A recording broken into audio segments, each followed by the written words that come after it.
अंश तुम ठीक हो ना? मैं ठीक हूँ पिया। तुम्हारा हाथ कैसा? मुझे अपनी फिक्र नहीं, तुम्हारी फिक्र है। कम ऑन पिया, मुझे ना कुछ हुआ है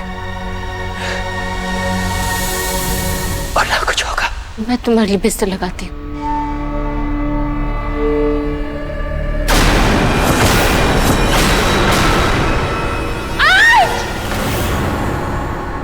मिसेज जी, इधर सुनो। एक बात बताओ, हम लोग के यहाँ दामाद की इज्जत करने का रस्म रिवाज नहीं है। जैसे हमारे यहाँ जैसे दामाद जाता है तो उसका स्वागत बहुत बढ़िया तरीके से किया जाता है। ये सब हमारी माँ को नहीं पता। नहीं पता है तो उनको बताओ ना।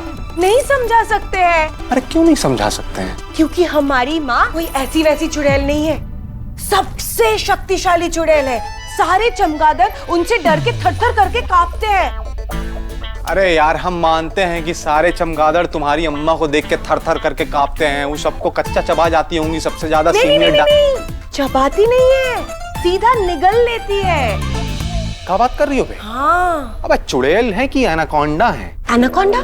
वो क्या होता है? अरे यार, अब तुमको हम क्या बताएं एनाकोंडा क्या होता है। यहाँ प्रेशर बना हुआ है, गैस पे बैठे हैं। अब तुमको हम जनरल नॉलेज दें, क्या बताएं यार।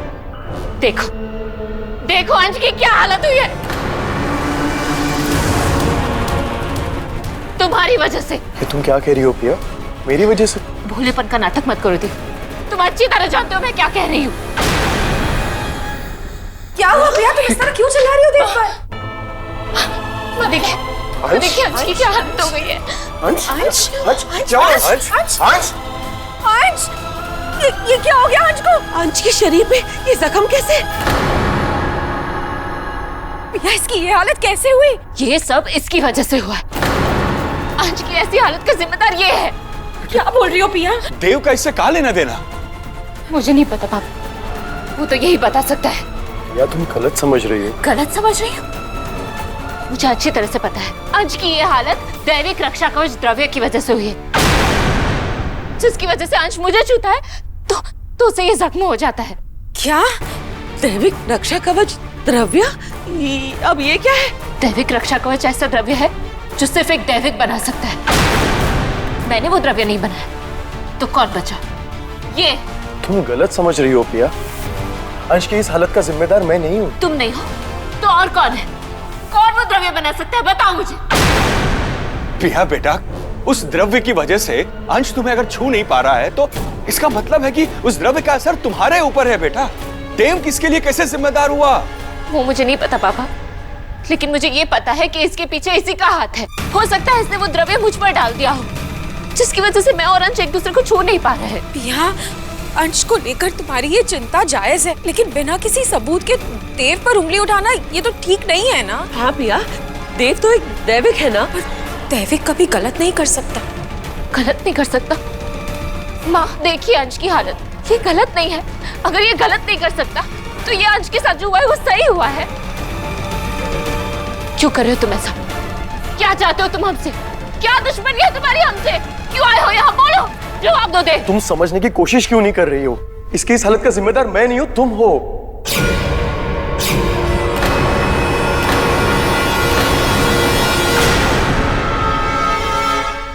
सुनो मिसेज जी, एक बात बताइए, ऐसा नहीं हो सकता कि आपकी माता जी जब आएंगी यहाँ पे तो उनको आप झूठ बोल दीजिए ना कि हमारी शादी नहीं हुई है। ये नहीं हो सकता। क्यों नहीं हो सकता है? क्योंकि हमारी माँ को पता है कि हमारी शादी हो चुकी है। कब, कैसे और कौन बताया है ये? अब इतनी बड़ी बात माँ से थोड़ी छिपा सकते हैं। अच्छा हाँ। एक और प्लान है। ऐसा करते हैं, जब तुम्हारी माता जी यहाँ आएंगी तो तुम कहते ना कि जो हमारे मिस्टर जी हैं, मतलब हम रहेंगे लेकिन हम वहाँ पे नहीं हैं। ये कहना कि हमारे मिस्टर जो हैं वो शहर से बाहर गए हैं एक केस सॉल्व करने के लिए। अब बाई चांस अगर हमारे बारे में पूछे तो बोल देना ये गरीब मजदूर टाइप का आदमी है अम्मा, ये घर में पोछा झाड़ू वाड़ू करता है और खाने वाने को दे देते हैं। पतिदेव जी, ये भी नहीं हो सकता है। अरे क्यों नहीं हो सकता है? ये बोल रहे हैं तो नहीं हो सकता, वो बोल रहे हैं तो नहीं हो सकता, तो हो क्या सकता है? हम साला अपना दिमाग लगा रहे हैं, तुम हर चीज में नहीं हो सकता है, नहीं हो सकता है। और तुम ये मत कहना कि अम्मा ने हमको देख लिया है। चलो नहीं कहेंगे, लेकिन यही सच है। अब ये कब हुआ? वो चमगादड़ आए थे ना, हाँ, ऐसा है कि अगर एक चमगादड़ ने आपको देख लिया, इसका मतलब सारे चमगादड़ों ने आपको देख लिया। इसका मतलब हमारी माँ को पता है कि आप कैसे दिखते हैं। इसका मतलब आप नौकर नहीं बन सकते हैं। अभी तो जैसा तैसा दिख रहे हैं, थोड़ी देर में हम वो भी नहीं दिखेंगे। मैं कुछ नहीं कर रहा पिया। ये जो भी हो रहा है वो इसीलिए हो रहा है क्योंकि यही होना है। जब दो दैविक मिलते हैं तो उनका साथ होना तय होता है। अगर उनमें से कोई भी एक अगर काली शक्ति के साथ बंधा हुआ हो तो कुदरत खुद उस काली शक्ति को उसके पास आने से रोकती है। तुम भी जानते हो पिया कि अंश एक दावंश है, और अब दो दैविक यानी कि तुम और मैं अब मिल चुके हैं, तो कुदरत खुद अंश को तुमसे दूर रख रही है। सो बेसिकली अंश के इस हालत के जिम्मेदार तुम हो। नहीं, तुम झूठ बोल रहे हो। मैं झूठ नहीं बोल रहा हूँ पिया, बस मेरी प्रॉब्लम ये है कि मैं साबित नहीं कर सकता।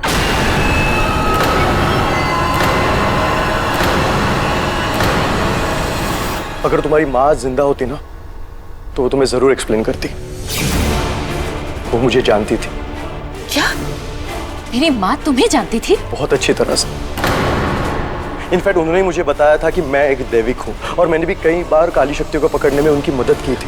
मैं कैसे मान लूं तुम जो बोल रहे हो वो सच है? तुम मानो या ना मानो पिया, लेकिन यही सच है। तो एक बात सच ये भी है कि दैविक और दावंश एक दूसरे के लिए बने होते हैं और उनके बीच कोई नहीं आ सकता सिवाय एक दैविक के। जब दो दैविक आमने सामने आते हैं तो उनके बीच कनेक्शन अपने आप बन जाता है, और फिर दावंश को बीच में से हटना पड़ता है। नहीं,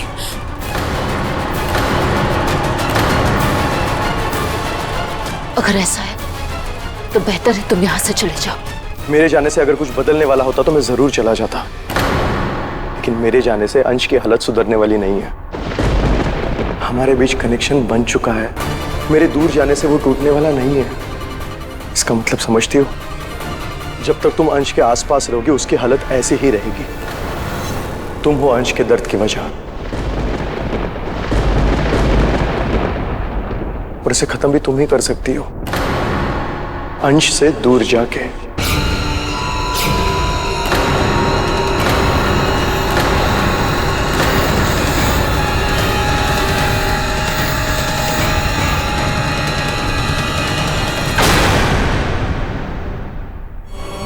क्या सोच रहे हो अंश? देव ने जो कहा उसके बारे में सोच रहे हो क्या? अंश वो जो भी कह रहा था ना, उसकी बातों में ना कोई सच्चाई है ना कोई लॉजिक। अंश देखो मेरी तरफ। अंश, हम 6 सालों बाद फिर से अलग हो जाने के लिए नहीं मिले हैं, हम एक दूसरे के लिए बने हैं अंश। इसीलिए तो इतनी प्रॉब्लम्स, इतनी मिसअंडरस्टैंडिंग्स के बाद भी हम साथ हैं।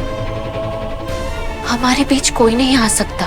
वो एक दैविक है पिया। वो क्या है इससे मुझे कोई फर्क नहीं पड़ता, और उसके दैविक होने से हमारे रिश्ते पर भी कोई फर्क नहीं पड़ने वाला। और तुम्हें ये जो दर्द और जो तकलीफ हो रही है ना, मुझे इसकी परवाह नहीं है पिया। लेकिन मुझे है। मैं तुम्हें इस हाल में नहीं देख सकती। हमने हर मुश्किल का सामना किया है, इस मुश्किल का भी सामना करेंगे। जब तक हम साथ हैं हम हर मुश्किल को हरा सकते हैं। बस तुम ये सोचना मत कि इस प्रॉब्लम का सलूशन हमारा अलग होना है। बात इस प्रॉब्लम की नहीं है पिया, बात है दो दैविक के बीच के कनेक्शन की।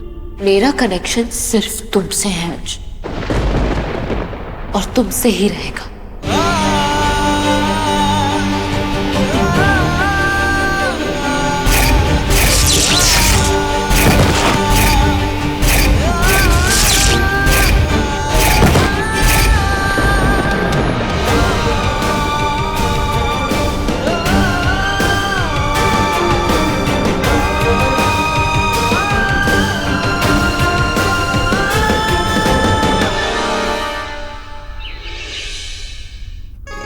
पिया, सूरज उगने ही वाला है, कुछ खा लो। नहीं माँ, मेरा मन नहीं है। मैं पिया बेटा इतनी फिक्र मत करो, आज जल्दी ठीक हो जाएगा।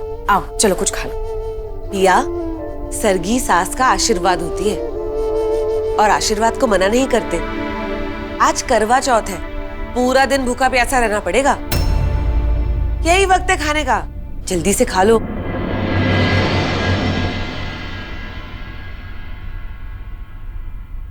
बस बस मेरा हो गया। बस सिर्फ दूध, और वो भी सिर्फ एक घूंट। मैंने तो अपने लिए आधा किलो जलेबियां निकाल के रखी थी।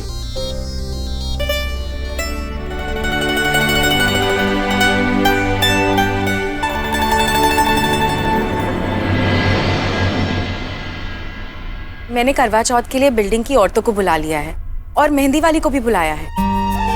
बहुत अच्छा किया भाभी। दिन भर कुछ खाना पीना तो है नहीं, हाथ फ्री रहेंगे, मेहंदी लगा लेते। तुम भी ना। चलो अंदर चल के फोन कर लेते हैं सबको। आओ। माँ आप लोग चलिए, मैं जल चढ़ा के आती हूँ। ठीक है।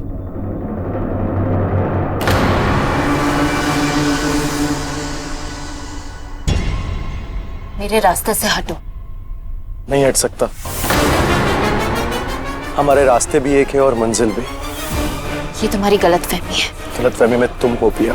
तुम्हें क्या लगता है अंश के लिए व्रत रखे तुम उसकी उम्र बढ़ा रही हो? नहीं, ऐसा नहीं है। तुम उसके लिए व्रत रख के उसकी उम्र बढ़ा नहीं रही हो, बल्कि उसकी तकलीफें बढ़ा रही हो, क्योंकि तुम और अंश एक दूसरे के लिए नहीं बने हो। पति और पत्नी का रिश्ता सांस और जिंदगी के रिश्ते से भी बड़ा होता है देव। इस रिश्ते की ताकत के आगे देवताओं को भी झुकना पड़ता है। दैविक क्या चीज है? अंश मेरा है और मैं अंश की हूं। अपनी मांग में अंश के नाम का सिंदूर भर के उसके लिए व्रत रखना, ये मेरी खुशकिस्मती है। लेकिन अफसोस, तुम्हारी खुशकिस्मती उसकी बदकिस्मती में बदल जाएगी। तुम्हें अपनी शक्तियों पर बड़ा नाज है ना? मुझे अपने सिंदूर पर नाज है।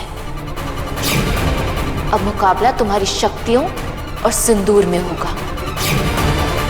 वो सिंदूर जिसके आगे यमराज को भी हारना पड़ा था, आज किस्मत को हारना पड़ेगा।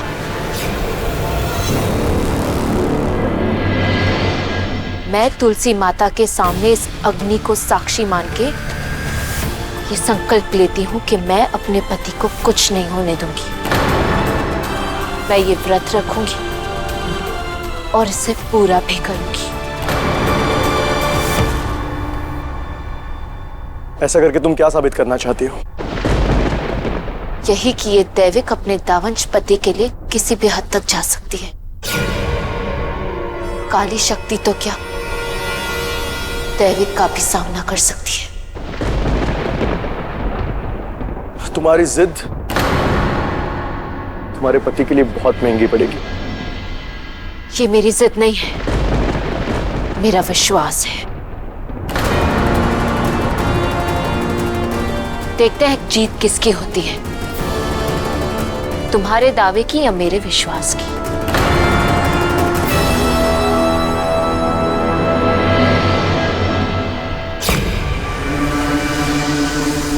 सब प्लान के अकॉर्डिंग हो रहा है।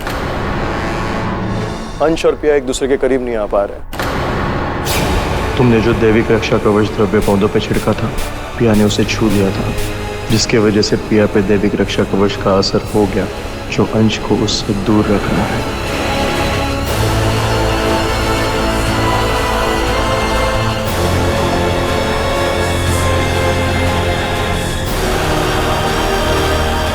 लेकिन पिया को इस बात का यकीन नहीं हो रहा है कि अंश को जो भी तकलीफ हो रही है वो पिया की वजह से हो रही है, और जब तक पिया इस बात को नहीं मानेगी तब तक वो अंश से दूर नहीं जाएगी और ना ही हमारा काम हो पाएगा। इसलिए हमें दैविक रक्षा कवच द्रव्य की डोज बढ़ानी होगी।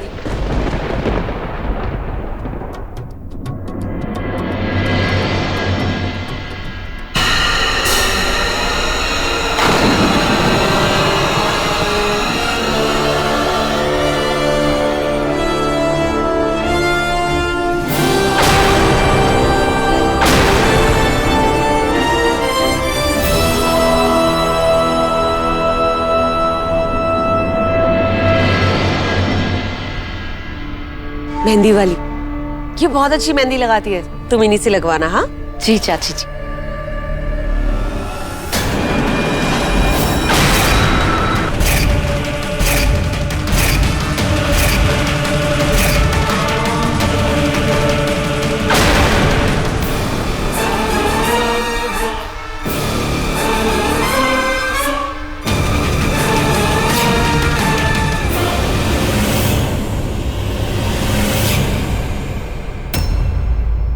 अरे वाह, इतनी जल्दी मेहंदी लगा भी दी। और वो भी इतनी सुंदर। अरे मेहंदी सुंदर कैसे नहीं होगी चैताली, मेरी बहू ही इतनी सुंदर है। ये बात तो ठीक है।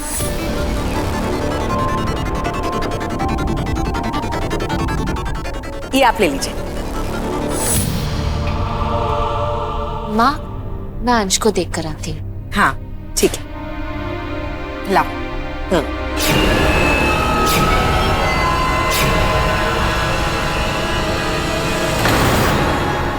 मेहंदी लगने के बाद पिया पे दैविक रक्षा कवच द्रव्य का असर और भी बढ़ गया होगा। पहले तो अंश को तब भी तकलीफ होती थी जब वो एक दूसरे को छूते थे, लेकिन अब पिया उसे देखेगी भी तो भी अंश का बुरा हाल होगा।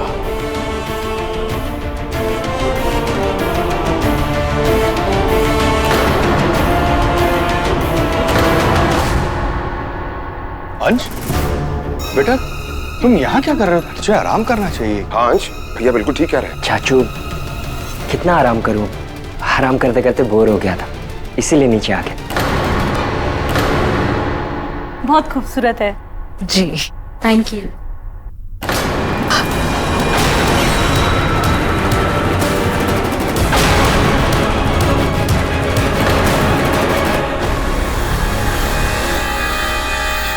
पिया, क्या हुआ पिया? पता नहीं अंश, लगता है आंखों में कुछ चला गया। मैं आईज वॉश करके आती हूँ। ओके। कोई बात नहीं, जब तक इस मेहंदी का रंग पिया के हाथों पर है तब तक पिया का अंश को देखना भी अंश को बहुत भारी पड़ेगा।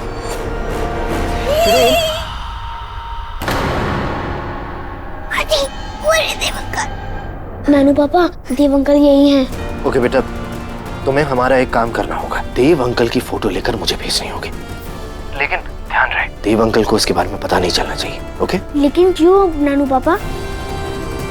बेटा याद है तुमने कहा था तुम भी रीवा वंशी बनना चाहते हो, तो ये तुम्हारी ट्रेनिंग है। ये हमारा एक सीक्रेट मिशन है। इट मींस कि हम आपके सीक्रेट एजेंट्स हैं? हाँ बिल्कुल। तो तुम दोनों हमारे साथ इस मिशन में शामिल होगे? यस नानू पापा। बच्चों, be careful, okay? Dev uncle को तुम पे बिल्कुल शक नहीं होना चाहिए। ओके मासी। आई होप कि हमने जैसा कहा है वो लोग वैसा कर पाए। Don't worry, Savi. It's gonna be okay.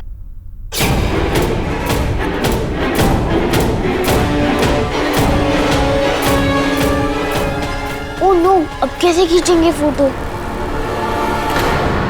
उन्होंने तो लुक्का भी कर लिया, अब क्या करें?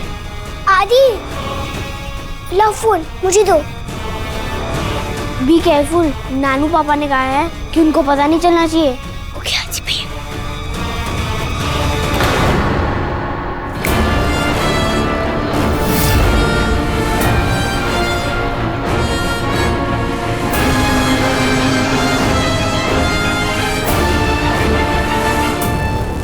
देव अंकल, आपकी और मासी की फोटो खींचनी है, चलिए ना प्लीज। मासी चलो एक फोटो खींचते हैं। ठीक है चलो। आओ ना।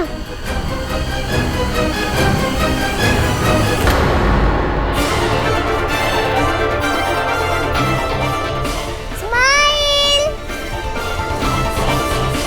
Thank you.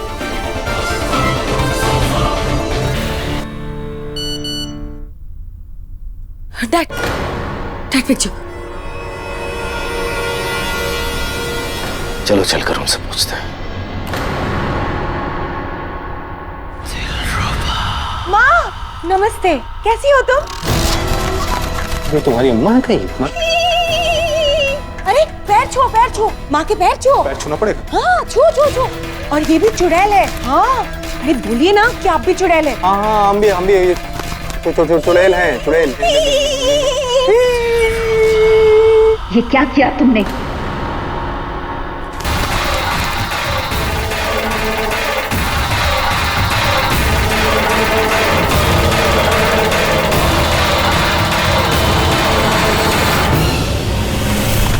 अबे मिसिस, तुम अपनी अम्मा से लड़ कहाँ रही थी बे?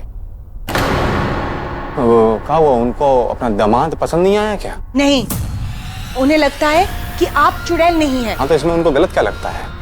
सही लग रहा है, हम इंसान हैं। और हम चुड़ैल कैसे बन सकते हैं यार? इंसान है तो इंसान ही लगेंगे ना। चुप रहिए ना आप। अच्छा। हम सिखा देंगे आपको, हम मदद करेंगे आपकी। क्या? आपको बस वही करना है जो हम कह रहे हैं। मतलब एकदम चुड़ैल बना के ही मानोगी क्या तुम? आपको बनना पड़ेगा चुड़ैल, नहीं तो हमारी माँ आपको निगल जाएंगी। नहीं नहीं, कुछ नहीं चाहते हैं यार, जैसा तुम बोलो वैसा कर लेंगे हम। आपका ट्रेनिंग अभी शुरू होगा।